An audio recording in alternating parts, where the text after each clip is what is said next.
Bili tayo ng hipon. Mamaya lulutuin natin.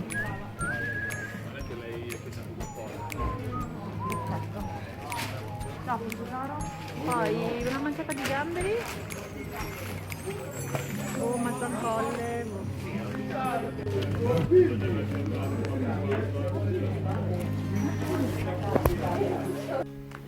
Ngayon guys, lilinisin muna natin ang ating hipon bago natin lutuin.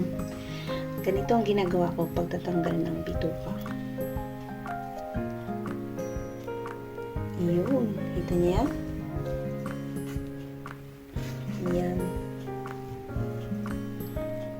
Pinutusok lang ng toothpick.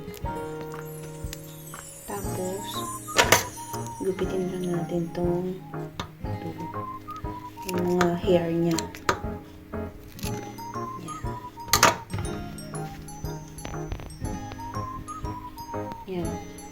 Para matanggal yung bituka sa loob, gumamit kayo ng toothpick, tapos iganon nyo lang. Ayun o, lumalabas siya o. Kahit hindi nyo nabuksan. Yan.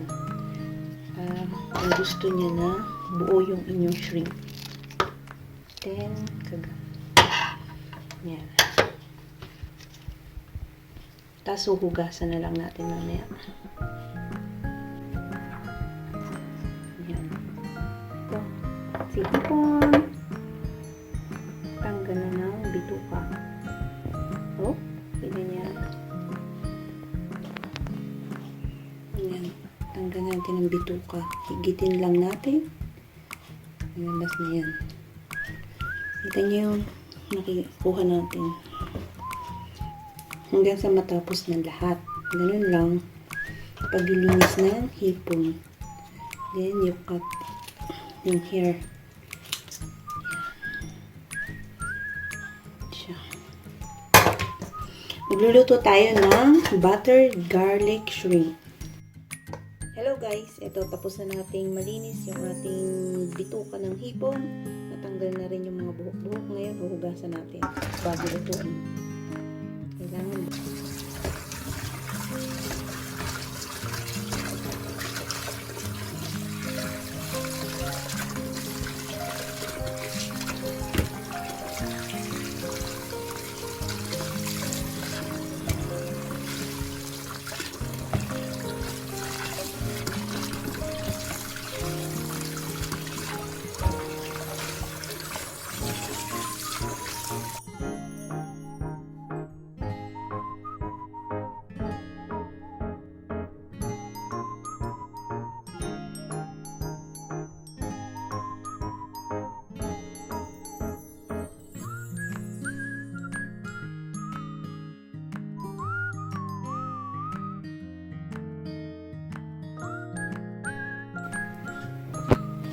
itatag po muna natin sa SPRITE yung ating hipon. Then, saka po natin siya lutuin.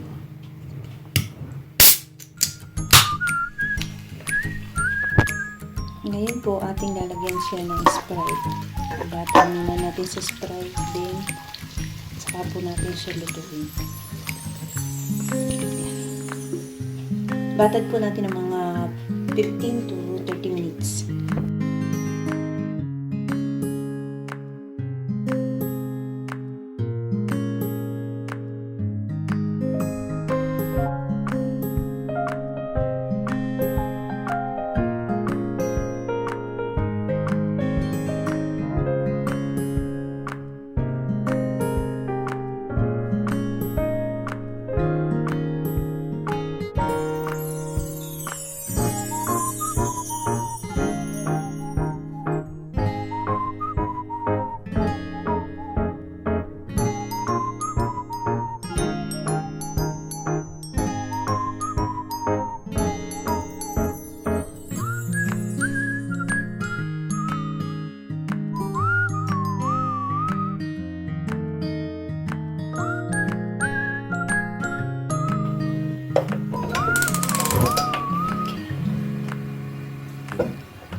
Haluin lang natin ang ating butter.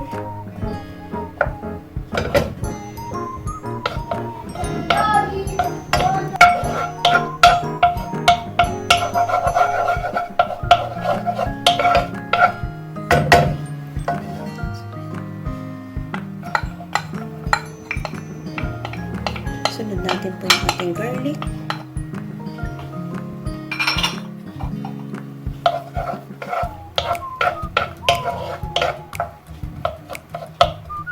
Hintayin lang natin maluto ng konti, then saka natin na yung hipon.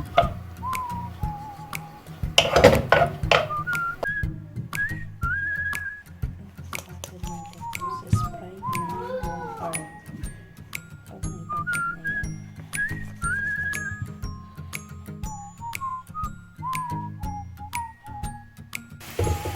Ayan, pag medyo brown na yung ating garlic, pwede natin ilagay yung ating shrimp.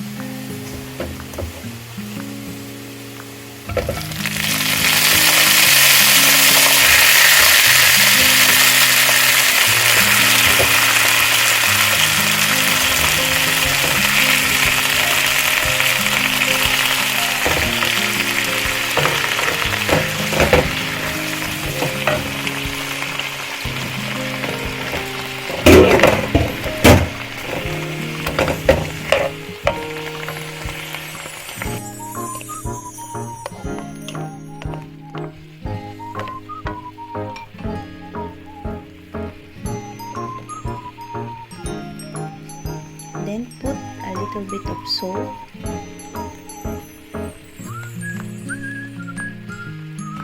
and pepper, paminta, lagyan po natin.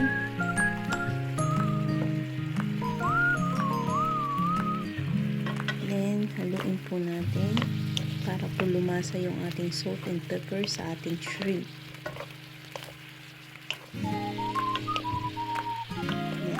Halo lang po ng konti, halo.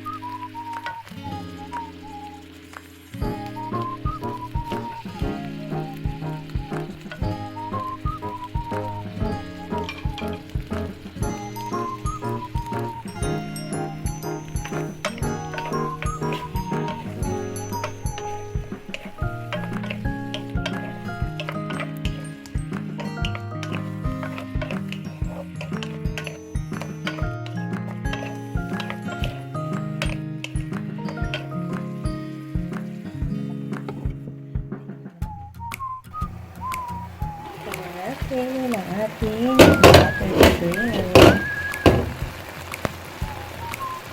Ayan. Luto na siya.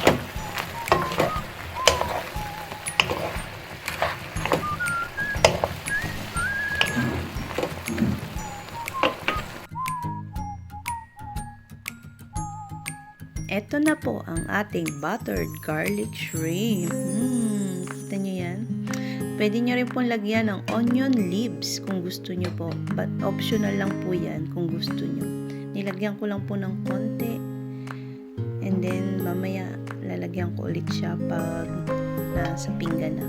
Para yung freshness ng onion leaves aamoy mo at malalasahan mo talaga. Then haluin lang po natin ng konti and 1 minute, pwede na natin patayin yung apoy and ready to serve na ang ating buttered garlic shrimp. Bango.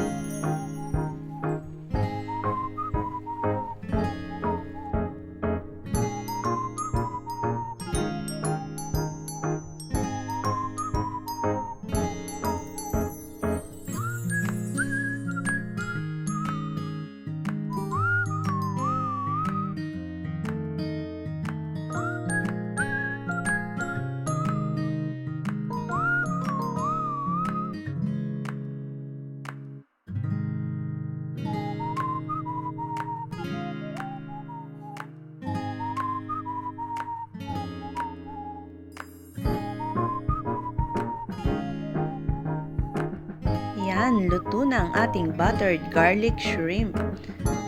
Ngayon, pwede na po natin patayin ang ating apoy. And ready to serve ang ating buttered garlic shrimp. Tara, tikman na po natin.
Hello guys! Ito na ang ating butter garlic shrimp.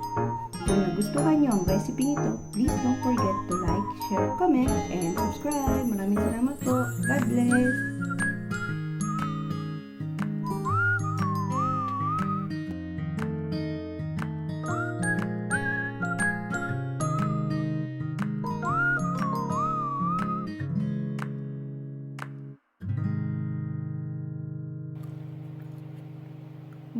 Come. Buono. Buono, grazie!